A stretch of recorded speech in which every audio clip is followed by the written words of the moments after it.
Yo, what's up, Starkies?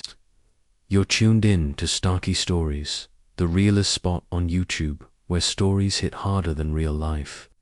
I'm your host, ChromeStark, bringing you wild tales, street legends, urban thrillers, stories to keep you locked in, whether it's truth, fiction, or something in between. You never know what you will get, but trust me, it's always worth it. So hit that like, smash that subscribe, and get ready to tap in with the vibes. Welcome to Starky Stories, where every story got Stark in it. Let's go. Tonight's story dives deep into the deadly side of fame, fortune, and lyrical warfare. A tale where music, rivalry, and ego clashed, and left one of hip-hop's rising kings lying cold in the streets. This is Beef Turned Blood. The night the mic went silent. It was the summer of 2023. The world was buzzing about two rap giants. Lil Draco, the Atlanta-born lyrical assassin with platinum plaques, and Young Vel, the self-made Houston phenom, whose mixtapes burned up the charts. What started as competition turned into something darker. The two traded bars like bullets, in freestyles, on IG Lives, even on stage. But the streets, they weren't just watching, they were picking sides. It started small. A line in Lil Draco's track, Royal Blood. Ain't no king from H-Town. Y'all just court jesters. Young Vel responded days later with Throneseeker, calling out Draco's criminal past, claiming he was capping for clout. But the real fire, a now deleted video of Draco laughing at Vel's dead cousin, who was murdered in a gang dispute. After that, it wasn't about music anymore. On August 18th, 2023, Draco was invited to host an after-party in downtown Dallas. He almost didn't go. Security felt off. But money talks, and the check was 6 figures. Around 1:17 a.m., while exiting the club through a back alley, 6 shots rang out to hit his security guard. 3 struck Lil Draco, 1 fatal through the neck. He died on the scene, slumped behind a dumpster, still wearing a diamond-crusted chain with $300,000. His phone was still recording.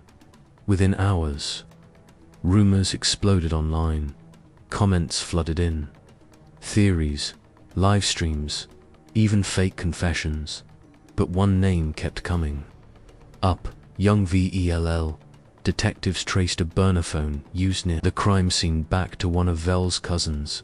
Cell tower pings, CCTV footage, anonymous.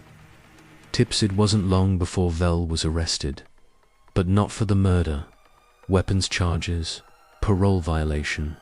He walked free after 72 hours. To this day, no one has been convicted for Lil Draco's murder. 3 months later, Young Vel dropped a track called Echoes in the Alley. You play king, you better have nights. Now your fans light candles, I just lit a blunt. The lyrics were never confirmed as a confession, but the message, loud and clear.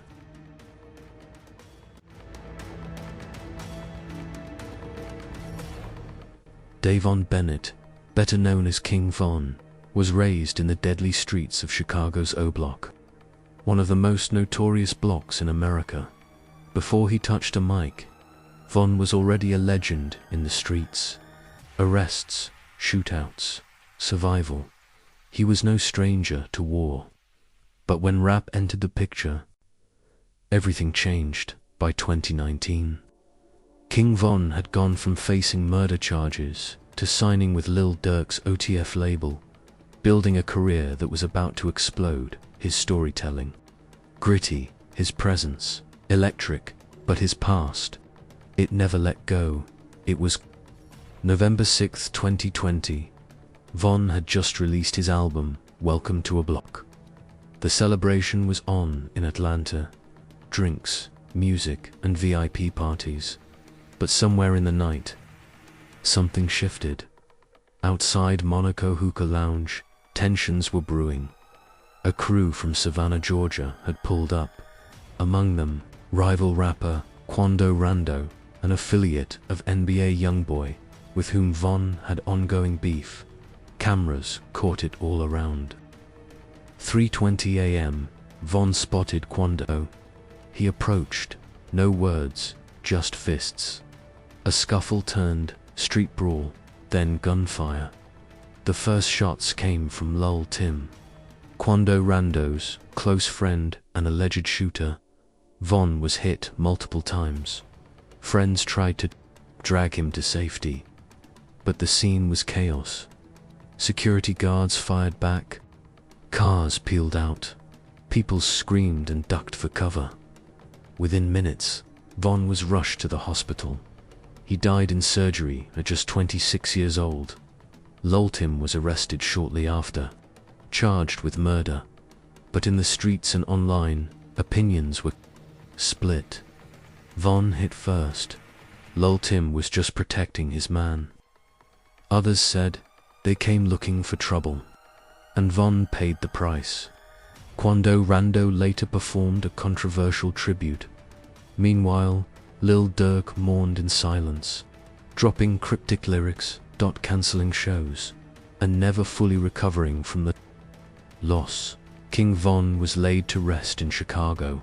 He left behind millions of fans, a gold album, and a life story that read like a movie script. But he also left behind unfinished beefs, and a hip-hop world still haunted by the cycle of rap, revenge, and retaliation.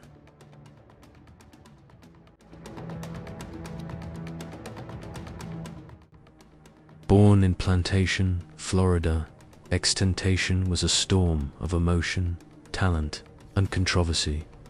He rose from SoundCloud fame with raw emotional tracks like Jocelyn Flores and Look at Me.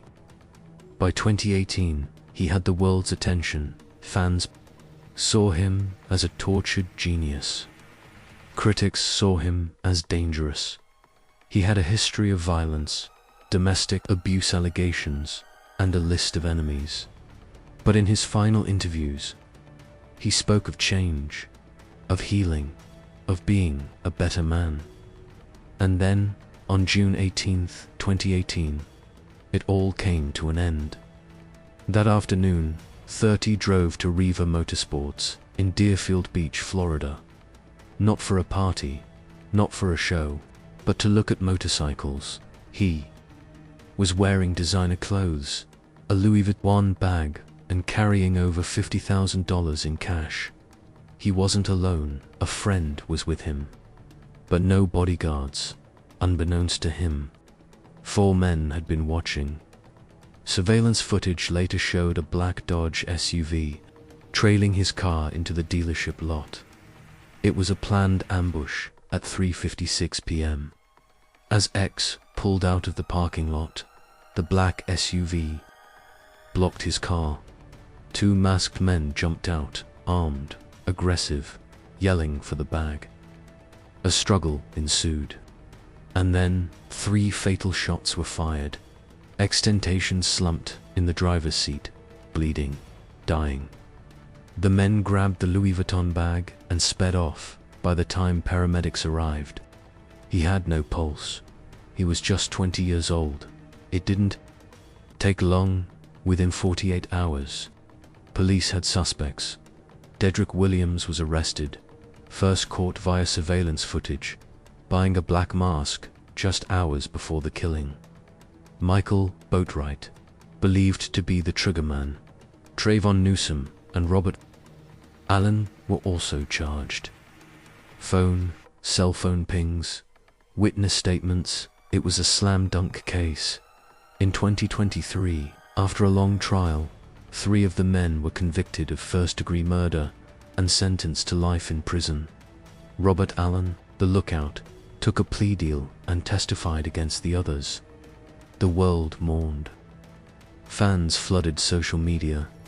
Rappers like Kanye West, Travis Barker, and Kendrick Lamar paid tribute. XXX had been controversial, but also loved. He was a voice for the broken and a light to many in the dark. His music still streams in the millions. His son, born months after his death, never got to meet him.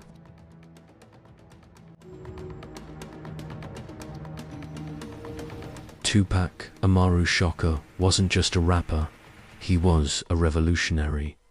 He spoke on poverty, police brutality, and racial injustice.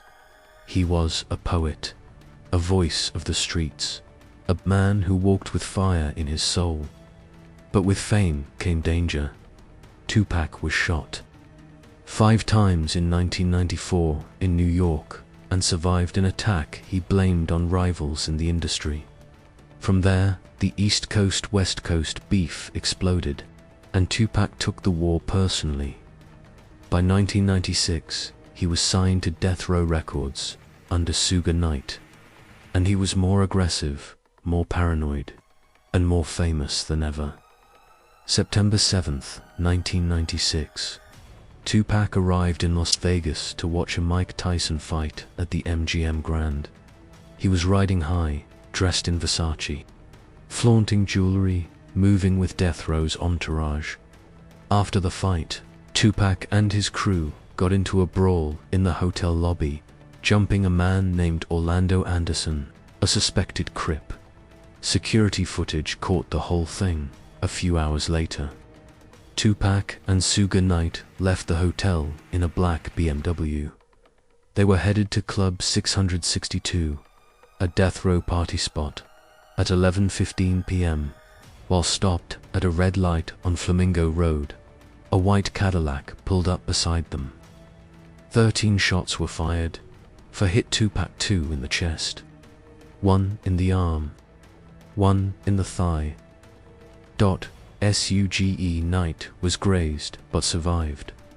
Tupac was rushed to the hospital.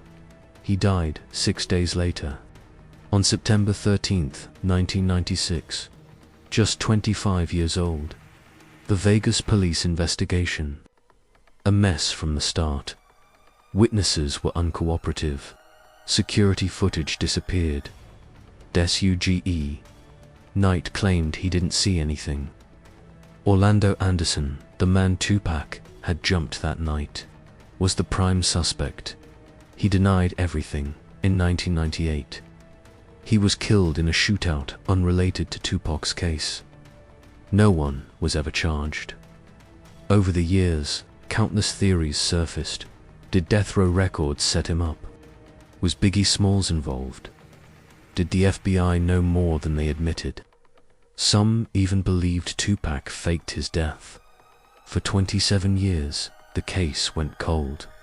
Then, in July 2023, a stunning development. Police raided the home of Dwayne Keefe D. Davis, a known Compton gang member and the uncle of Orlando Anderson. By September 2023, Keefe D. was arrested and charged with Tupac's murder, based on years of interviews and public confessions. In his own words, Keefe had admitted to being in the car that night. He claimed Orlando pulled the trigger. Justice may finally be catching up, but for fans, it's decades too late. Tupac's influence only grew after death. From murals to posthumous albums, from books to documentaries, he remains a symbol of rebellion, truth, and artistry. But his murder left a permanent scar on hip-hop and a reminder that fame doesn't stop bullets. Thanks for watching another intense episode of Starky Stories, only on the ChromeStark's channel. If you're still here, you're part of a community that digs deep and questions everything. What are your thoughts on this case? Drop a comment and let us know what true crime story you want us to uncover next. Make sure to like, subscribe, and turn on notifications so you never miss the real stories they don't want you to hear. Until next time, stay alert, stay informed, and always trust the facts. This is Starky Stories, and we're just getting started.